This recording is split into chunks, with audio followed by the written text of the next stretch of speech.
Welcome to a very special gemstone transformation. Cutting and heating a Tanzanite. As you can see, the rough Tanzanite is trichroic, which means it has 3 different colors revealing themselves on 3 different axes. We can see on the biggest side of the stone, it's sort of an orangey brown, while on the 2 other sides we see blue and purple.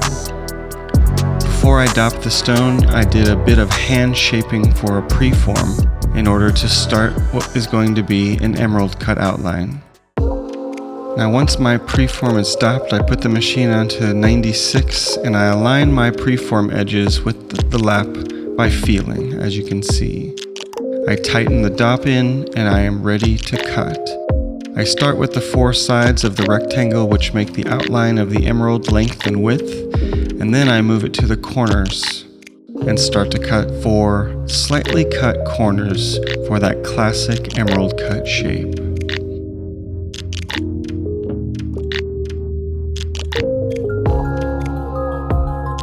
Once the girdle outline is done, here you can see 4 sides, 4 corners, and all symmetrical. And I'll start this stone with the pavilion. So I start to cut my first pavilion angles, defining my girdle, defining my culet, and eventually cutting in a perfect 3-step emerald cut pattern.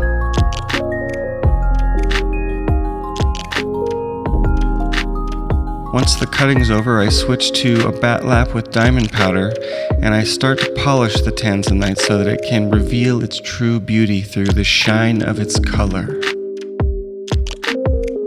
During the polishing, I use my loupe to check that all my meet points are perfect and that I don't have any scratches or blemishes on the surface of the facet. Back to the polishing wheel, and we polish until every facet is perfect, until every meet point has met its match. And here we can see all 3 tiers of the pavilion have now been cut and polished. I'm ready to remove the stone in order to transfer it to the other side so I can cut and polish the crown. In order to take the stone off the dop, I heat up the dop so the wax releases the stone. And then I take it off and put it into a transfer block where I can flip the stone over, put it into a V-shaped dop, especially made for emerald cuts, glue it in, and wait for the stone to attach itself to the dop.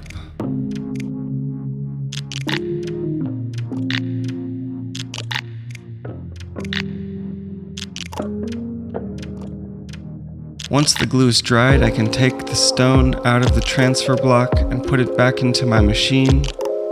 I align the original sides with the lap and start to cut the first crown angles.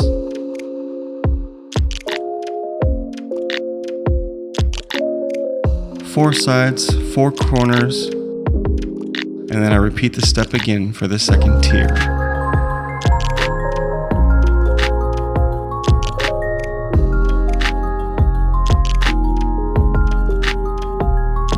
Here you can see I've got the first 2 tiers cut in and I just need a table.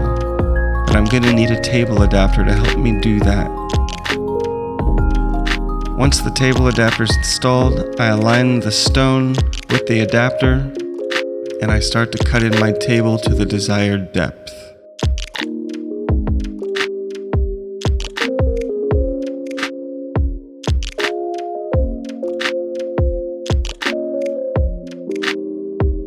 Once the table's fully cut in, I can switch back over to my polishing lap and polish a perfect table.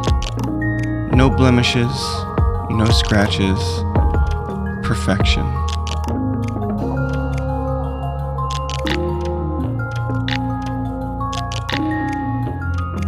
Once I finish polishing the rest of the facets, my final step is to polish the girdle.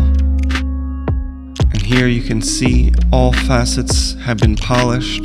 The stone is complete.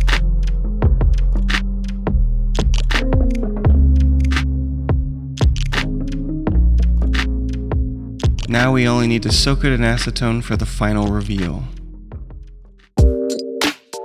Once the stone is finished, we can see that my decision to put the orange side as the table has made a big impact on the color of the stone. But after consulting with the customer, I've been asked to seek out a stone burner in order to heat this stone and change its color.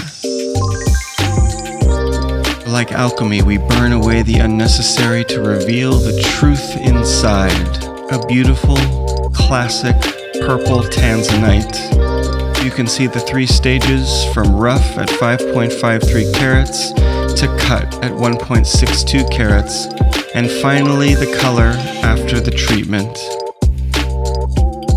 It's a stunner. And now we can sit and bask in the purple rays of this stone's beautiful light.